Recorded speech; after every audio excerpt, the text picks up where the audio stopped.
Muito bem, vamos estudar a palavra de Deus. Este é o terceiro domingo dentro desta série, Nós, discípulos fazem discípulos. Temos dito que Jesus deixou conosco essa ordem, essa ordenança de estabelecermos vínculos, que nós estamos chamando de nós, com outras pessoas, ajudando-as a serem discípulos de Jesus. E na medida em que nós servimos essas pessoas neste aprendizado, nós também aprendemos como discípulos que somos. Discípulos fazendo discípulos e aprendendo com discípulos mutuamente. E esses inúmeros vínculos de duplas ou às vezes de grupos, pequenos ou maiores, é que compõem uma verdadeira rede viva e dinâmica de discípulos que fazem discípulos e que fazem discípulos, e assim por diante, há esta multiplicação de discípulos numa projeção geométrica. Contudo, nós temos chamado a atenção também nesta série que deve ficar muito claro que todos nós somos apenas discípulos de Jesus. O mestre aí é o próprio Jesus. Todos os demais são discípulos. Ele é o único mestre. Discípulos, então, ajudam outros discípulos a aprender e a obedecer o que o nosso mestre ensinou. E o que é que Jesus ensinou para nós? Não é muita coisa, não. Na verdade, o que ele ensinou é muito simples. E qualquer um é capaz de entender, pelo menos entender. Tudo que Jesus ensinou e ordenou que nós fizéssemos, se resume, na verdade, num único só mandamento, com duas aplicações. Então, quero ajudá-los a lembrar essa ocasião em que Jesus deixou bem explícito qual era este mandamento, esta ordem, quando alguém lhe perguntou sobre o maior mandamento a ser observado. Então temos a resposta: Mestre, qual é o mandamento mais importante da lei de Moisés? E Jesus respondeu: ame o Senhor, seu Deus, de todo o seu coração, de toda a sua alma e de toda a sua mente. Este é o primeiro e o maior mandamento. O segundo é igualmente importante: ame a seu próximo como a si mesmo. Toda a lei e todas as exigências dos profetas se baseiam nesses dois mandamentos. Simples, né? É simples de entender, gente. Não tem coisa mais simples do que essa: amar a Deus e amar ao próximo. Mas é impossível para nós, está totalmente fora do nosso alcance, praticar esses dois mandamentos na sua totalidade. Para amar a Deus e ao próximo com tamanha intensidade, não basta seguir o exemplo de Jesus. Aliás, Jesus não serve para nós apenas de exemplo. Nós podemos fazer o máximo esforço possível para sermos como Jesus, com as nossas próprias forças, e eu vou afirmar aqui com toda certeza: não vamos conseguir, não vamos conseguir. Jesus sim, como homem que viveu aqui, ele sim foi capaz de amar, de fato. Ele amou totalmente o seu Pai, e ele amou todas as pessoas indistintamente, até o fim, como diz a palavra de Deus. Já nós somos incapazes por nós mesmos de amar como ele amou. Para que isso aconteça, Jesus precisa estar em nós. é Ele em nós, é o poder dEle agindo em nossa vontade e em nossas ações, que realmente nos torna capazes de amar como Ele amou. Então, por nós mesmos é impossível, mas pelo poder de Jesus em nós, sim, aí sim é possível. Aí nós somos capazes de amar a Deus com todo o nosso ser e ao próximo como a nós mesmos. Por isso eu disse, é simples de entender, mas dificílimo de aprender. Nós estamos aí durante a nossa vida nesse eterno aprendizado a obedecer o que Jesus ordenou. Mas é justamente esse o nó original. Jesus em mim e eu nele, esse nó entre eu e Jesus. Quando atamos esse nó, então nos tornamos capazes de amar como Ele ama. Este é o santo nó. E daí surgem os demais nós. Todos esses nós, todos eles totalmente dependentes de Jesus, o nó original. Como nós estamos usando essa figura dos nós de corda como ilustração, das conexões de discipulado, eu tive uma ideia. Vamos ver se eu vou conseguir executá-la diante de vocês. Eu tive a ideia de procurar os especialistas em nós. Quem são os especialistas em nós? Os escoteiros, exatamente. Espero que tenham alguns aqui e depois vocês me avaliem se eu fui um bom escoteiro. Porque eu já fui lobinho e já fui escoteiro. Uma vez escoteiro, sempre escoteiro. Estou meio sem prática, mas tudo bem. E se havia uma coisa que eu gostava muito de fazer, é aprender a usar, a fazer os nós e usar esses nós, né? Eu me lembro uma vez, nós fizemos um acampamento na beira da represa Guarapiranga, e o nosso desafio foi construir uma tenda elevada. Nós pegamos 4 árvores, fizemos uma plataforma de bambu, fizemos muitos nós e montamos lá uma barraca. E nós dormíamos uma noite lá em cima. Não foi o colchão mais confortável que eu dormi, mas conseguimos. Muito bem. Então eu fui num desses sábados procurar o chefe Alberto, que é um especialista em nós. E ele me ensinou e me fez lembrar de alguns daqueles nós que eu fazia. 2 desses nós eu achei muito apropriado para ilustrar o que nós estamos vendo sobre discipulado. Então vou tentar fazer esses nós, ok? Eu trouxe aqui uma corda, aliás algumas cordas. O primeiro nó, ele chama-se o nó do pescador. Nó do pescador.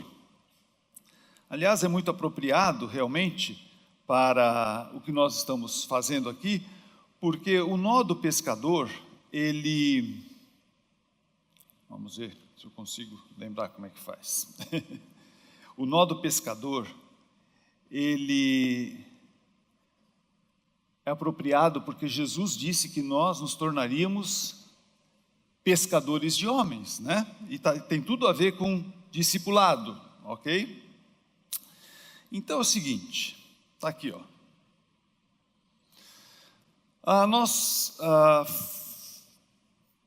Eu quero lembrá-los de que nós estamos sendo desafiados a sermos muito intencionais em nos aproximar de pessoas para ajudá-los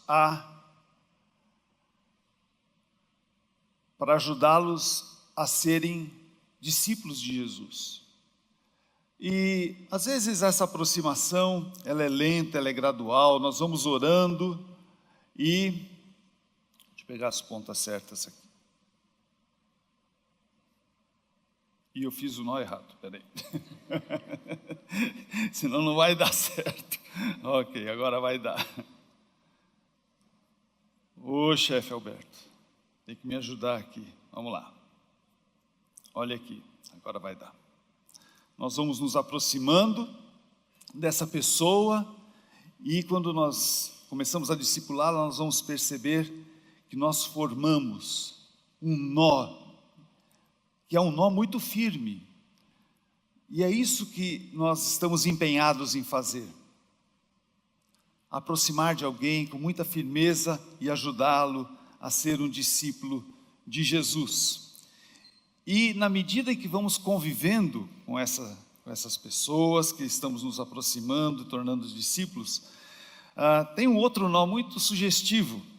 Ele se chama nó quadrado. E eu vou tentar fazer. Esse aqui é um nó um pouquinho mais complicado. Mas eu treinei bastante lá em casa, eu espero que eu consiga fazer. Ele é assim, ó.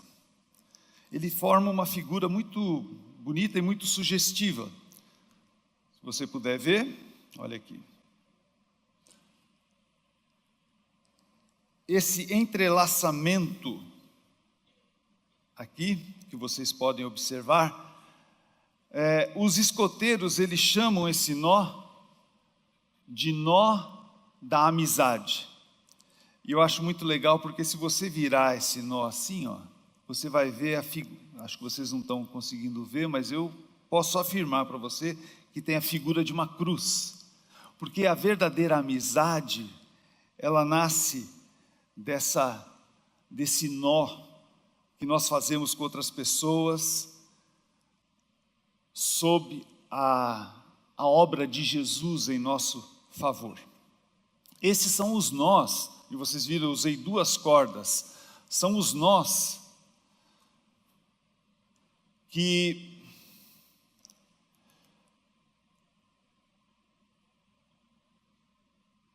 são os nós positivos, edificantes, que realmente nós devemos nos envolver. Mas acontece que também existem alguns nós que não são muito edificantes. Não é só apenas alguma coisa positiva. Um nó também pode representar algo que nos confunde. E então nós costumamos dizer assim, quando alguma coisa nos confunde, agora deu um nó na minha cabeça. Às vezes nós dizemos, vai ser difícil desatar esse nó, né? Quando nos metemos em alguma enrascada. Muitos nós podem formar uma rede, tipo uma armadilha, para aprisionar pássaros que antes voavam livres. Ou pode ser, quem sabe, um emaranhado de cordas que podem representar as consequências ruins, resultado das nossas decisões erradas que tomamos na vida. Um nó, ele pode ter até uma boa aparência, e eu vou tentar fazer um nó aqui com uma boa aparência, e depois eu vou dizer o nome desse nó. Ele não é difícil de fazer, ele é bem simples de fazer. Olha só aqui. Pode chegar mais perto. Ele é um nó bonitinho, né? Sabe como é que chama esse nó? É o nó de frade. Porque esse é o típico nó que os frades costumavam usar, ou costumam usar, para segurar a sua batina. E ele fica assim, né? Bonitinho. Aí eu perguntei para o chefe Alberto, para que serve esse nó? Ele falou, não serve para nada. Ele é um nó decorativo, meramente decorativo. E eu vou dizer, ele é duro de desatar, sabe? Não é fácil. E às vezes os nós, eles são assim como o nó do frade, né? Não servem para nada. Ele só é bonito, tem uma boa imagem, mas não serve para absolutamente mais nada. Outros nós podem ser como esse que eu vou fazer agora. E esse nó aqui, eu assim tive muita dificuldade de fazer. Foi doloroso aprender a fazer esse nó, porque um nó como este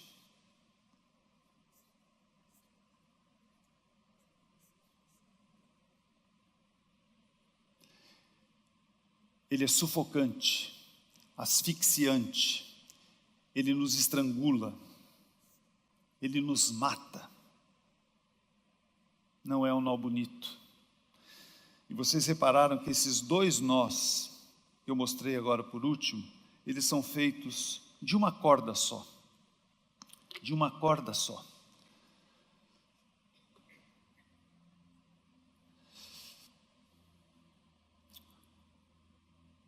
Porque não é a união edificante de duas ou mais pessoas. Esses últimos nós representam o individualismo. Sou melhor que os outros. O personalismo. Eu domino sobre os outros. Esses são os nós, nossos nós. Não os nós de Jesus, não aqueles primeiros. Aqueles primeiros são os nós que nós queremos aprender, são os nós de Jesus. Estes dois últimos são os nossos nós. Os nossos nós estão presentes em todas as relações humanas, e eu vou dizer mais, inclusive no contexto da igreja, nos nossos relacionamentos, para a tristeza nossa. Porque na igreja, no corpo de Cristo, nós deveríamos encontrar apenas os nós de Jesus. Mas também na igreja há os individualistas, também na igreja há os personalistas, também na igreja há os dominadores dos outros. E eu quero falar um pouco com você sobre esses nós, que qualquer um de nós, intencionalmente ou não, podemos atar nos nossos irmãos e sufocá-los e oprimi-los em vez de edificá-los. Jesus fica fora dessa rede, ele não tem absolutamente nada a ver com esse tipo de nó. Esse é o tema da minha mensagem. Eu quero falar um pouquinho sobre os nossos nós, não os nós de Jesus. E eu vou basear minha argumentação no caso de uma igreja do Novo Testamento que estava sofrendo esse tipo de influência nociva. E eu me refiro à igreja da Galácia. Paulo passou um bom tempo naquela igreja, discipulando aqueles irmãos que creram em Cristo e que foram salvos pela graça de Cristo, depositando a sua fé totalmente em Jesus. E tempos mais tarde, Paulo fica surpreso ao vê-los desviando-se daquele aprendizado. Veja só o que ele diz no início da sua carta, ali nos versículos 6 e 7. Admiro-me que vocês estejam se afastando tão depressa daquele que os chamou para si por meio da graça de Cristo. Vocês estão seguindo um caminho diferente que se faz passar pelas boas novas, mas que não são boas novas, de maneira nenhuma.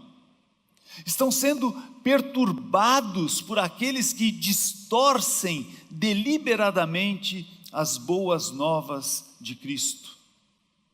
E mais adiante, no capítulo 3, versículos 1 a 4, ele diz: ó Gálatas insensatos, quem os enfeitiçou? Jesus Cristo não lhes foi explicado tão claramente como se tivessem visto com os próprios olhos a morte dele na cruz? Deixe-me perguntar apenas uma coisa: vocês receberam o Espírito porque obedeceram à lei ou porque creram na mensagem que ouviram? Será que vocês perderam o juízo? Tendo começado no Espírito, por que agora procuram tornar-se perfeitos por seus próprios esforços? O que está acontecendo com essa igreja aqui? O que está acontecendo com esses irmãos? Para Paulo estar tão indignado com eles, a ponto de chamá-los de insensatos, de pessoas sem juízo. Que feitiço é esse que estava seduzindo essas pessoas e tirando-lhes a razão? Por que Paulo diz que eles estavam desviando-se da mensagem original? Sabe por quê? Porque naquela igreja havia gente fabricando armadilhas, redes de nossos nós, não os nós de Jesus. Armadilhas sedutoras, porque há uma certa sedução no que eles estavam propondo. Uma bela aparência, como o nó do frade, é bonitinho, mas não serve para nada. Na verdade, eu diria, é bonitinho, mas é perigoso. Na verdade, eu diria, é bonito, mas é mortal, é fatal. Havia ali gente ensinando que Jesus, Jesus, claro, Jesus é uma pessoa respeitável, é uma referência para a vida, mas Jesus não podia fazer o que só cada um pode fazer, era a proposta deles. Viver de forma a agradar a Deus. Isso cabe a cada um. E você tem que cumprir muitas coisas, muitas regras, muitas leis. Cada um deve esforçar-se para obedecer a lei de Moisés, inclusive as leis cerimoniais, porque só assim estas pessoas alcançariam a perfeição.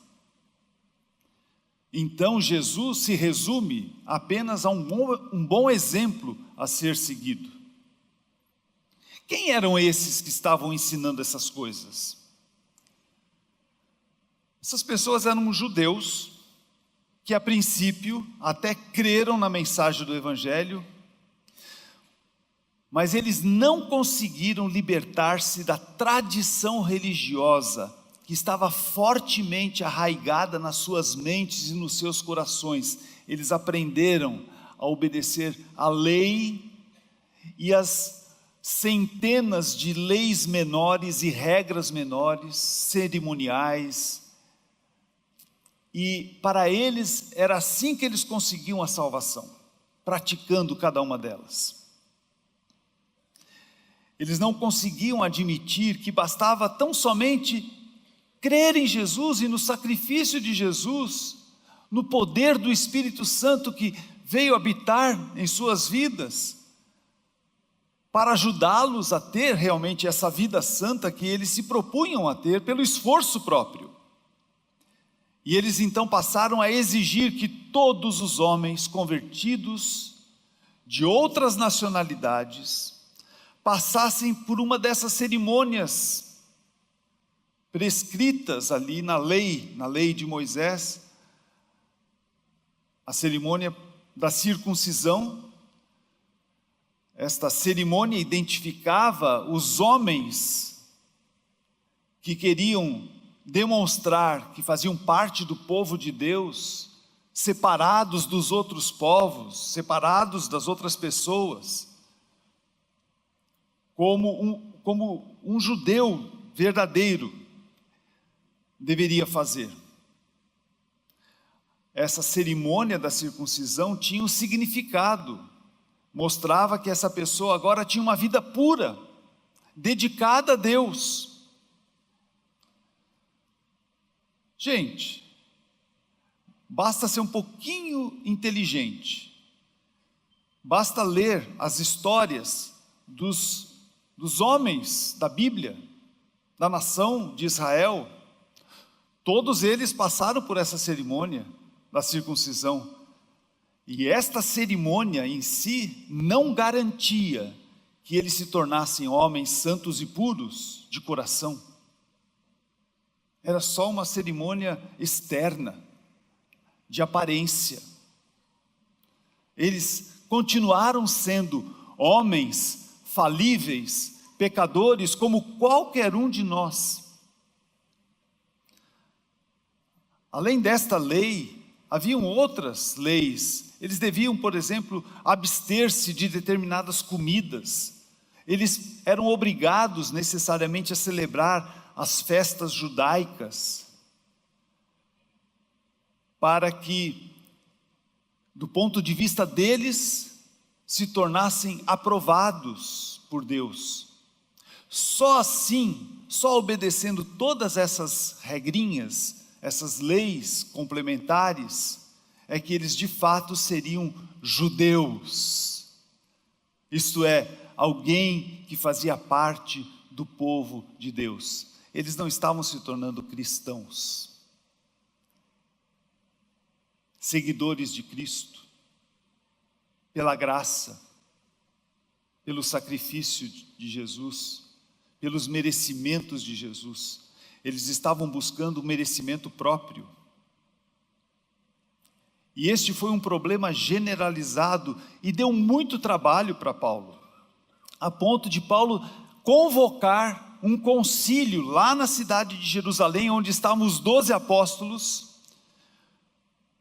e ele expôs esse problema que estava acontecendo na igreja, para que se fizessem as devidas correções, porque ele estava vendo que os cristãos estavam desviando-se da mensagem simples e pura do Evangelho de Jesus Cristo.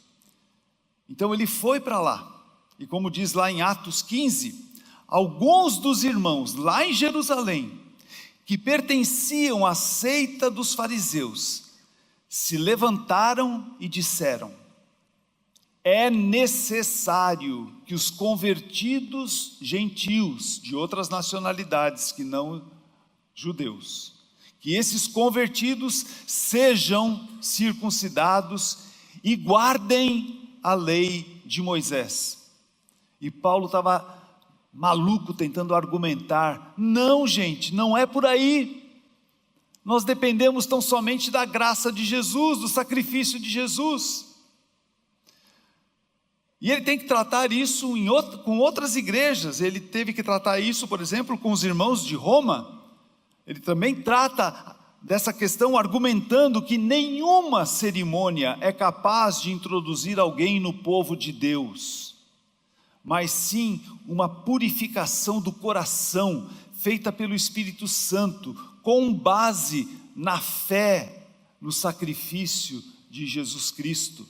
Veja só o que Paulo diz em Romanos 2, 28 e 29. Pois ser judeu exteriormente, ou ser circuncidado, não torna ninguém judeu de fato. O judeu verdadeiro, e aqui ele está jogando com os judaizantes, na verdade ele está querendo dizer um cristão verdadeiro, é quem o é no íntimo. A circuncisão verdadeira é a do coração, feita pelo Espírito Santo e não pela letra da lei, recebendo assim a aprovação de Deus e não das pessoas. Porque esses mestres que estavam trazendo esse velho ensino, na verdade eles queriam se vangloriar de como eles eram capazes de cumprir tantas regras e tantas leis que eles mesmos criaram para agradar a Deus. Então Paulo, voltando para os Gálatas, ele argumenta com muita firmeza, mostrando que tanto para a salvação, como para a vida, uma vida santa, nós dependemos de Jesus Cristo e do Espírito Santo de Deus agindo na nossa vida. Veja só o que ele diz um pouco mais adiante no capítulo 5 de Gálatas, de 2 a 6. Prestem atenção, diz Paulo. Eu, Paulo, lhes digo: se vocês se deixarem ser circundados, Cristo de nada lhes servirá. Volto a dizer: todo aquele que se deixa ser circuncidado deve obedecer a toda a lei. Olha lá.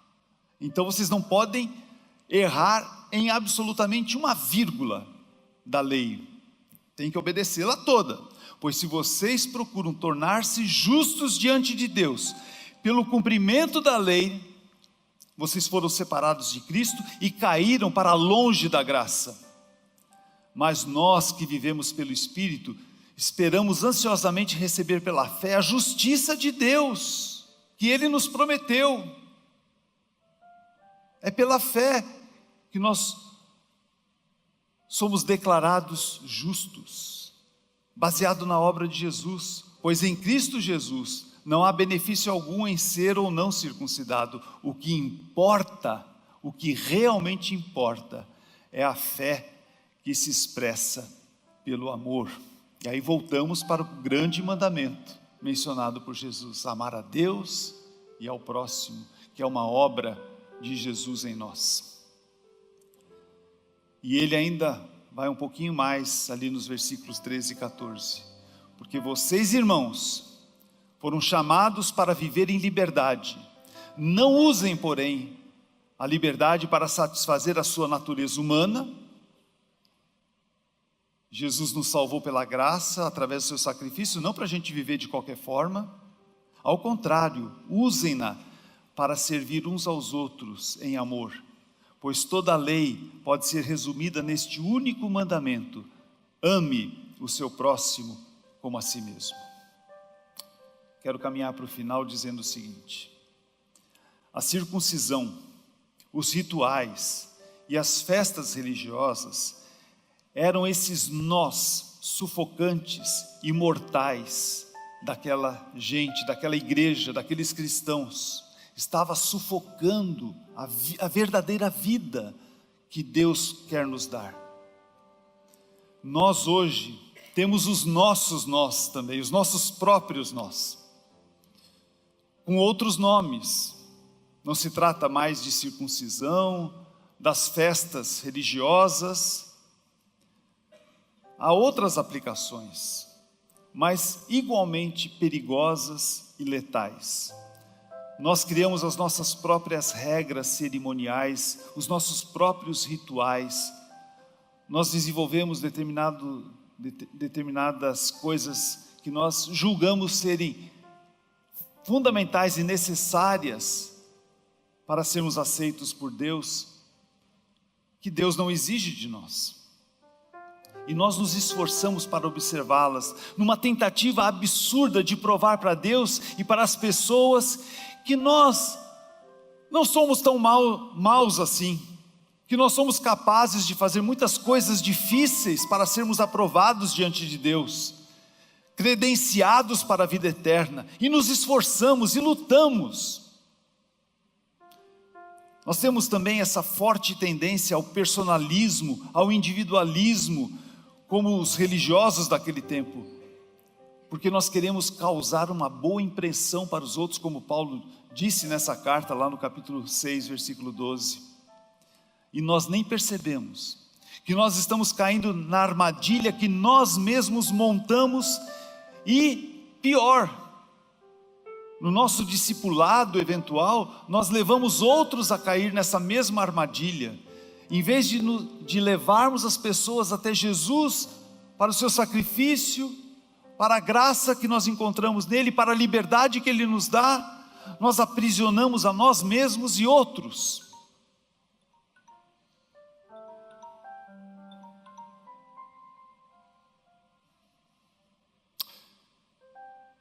Quando dizemos que a nossa denominação é que acerta, as outras não, porque nós temos determinados padrões. Quando nós dizemos e nos orgulhamos da nossa própria igreja, a nossa igreja sim, e desprezamos as outros irmãos de outras igrejas, estamos armando armadilhas. Nós não estamos fazendo discípulos de uma determinada denominação, ou de uma determinada igreja, ou de um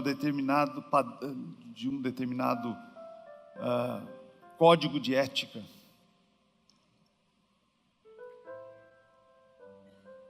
Quando nós criamos uma série de regras sobre aparência pessoal, o que podemos comer, o que não podemos beber, os estilos musicais, as liturgias do culto.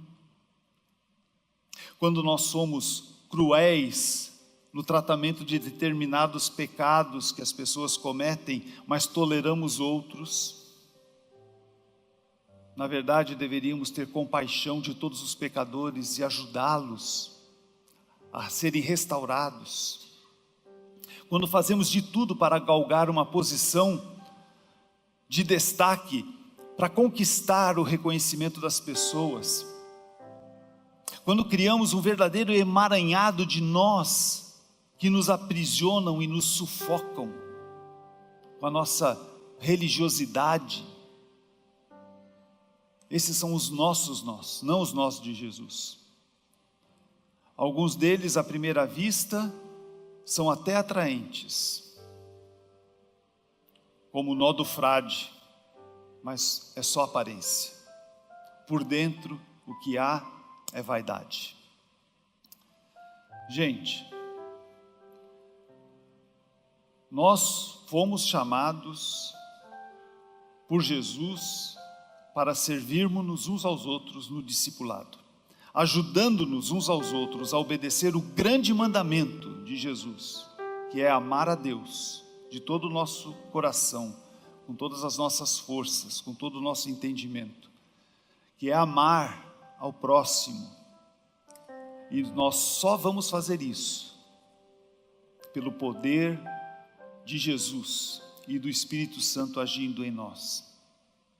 Como Paulo diz no final da sua carta, ele diz assim: ajudem a levar os fardos uns dos outros e obedeçam desse modo a lei de Cristo. Obedeçam a lei de Cristo. Se vocês se consideram importantes demais para ajudar os outros, vocês estão enganando a si mesmos.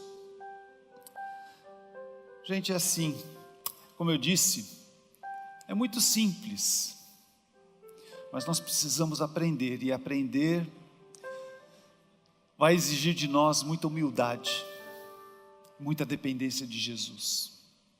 Esse é o nosso desafio, que você, como discípulo de Jesus, ao invés de sufocar outros com nós de regras que nem nada tem a ver com o Evangelho de Jesus Cristo, que você, como discípulo de Jesus, ajude outras pessoas a se apropriarem da salvação, de uma vida santa, que só é possível para aqueles que aceitam pela fé o que Jesus fez por cada um de nós e vivem dessa maneira, na total dependência do Espírito Santo. Vamos orar. Senhor Deus, nós queremos pedir que o Senhor nos ajude na tarefa do discipulado, a nós mesmos descobrirmos que não é pelo nosso esforço que conseguimos qualquer coisa, mas é pela obra de Jesus que Ele realizou na cruz. Nós queremos aprender a depender de Jesus pela fé, não só para sermos salvos, mas para vivermos a vida cristã, pelo poder que há em Jesus. E ajudar outras pessoas a não serem cumpridores de regras que nada têm a ver contigo, mas ajudar outras pessoas a amar o nosso Deus, o Senhor, com todo o nosso ser, e amarmos-nos uns aos outros. Que esse seja nossa grande meta de vida, e assim nós possamos ser realmente aprovados por Ti, pelos méritos de Jesus. E é em nome dele que oramos. Amém.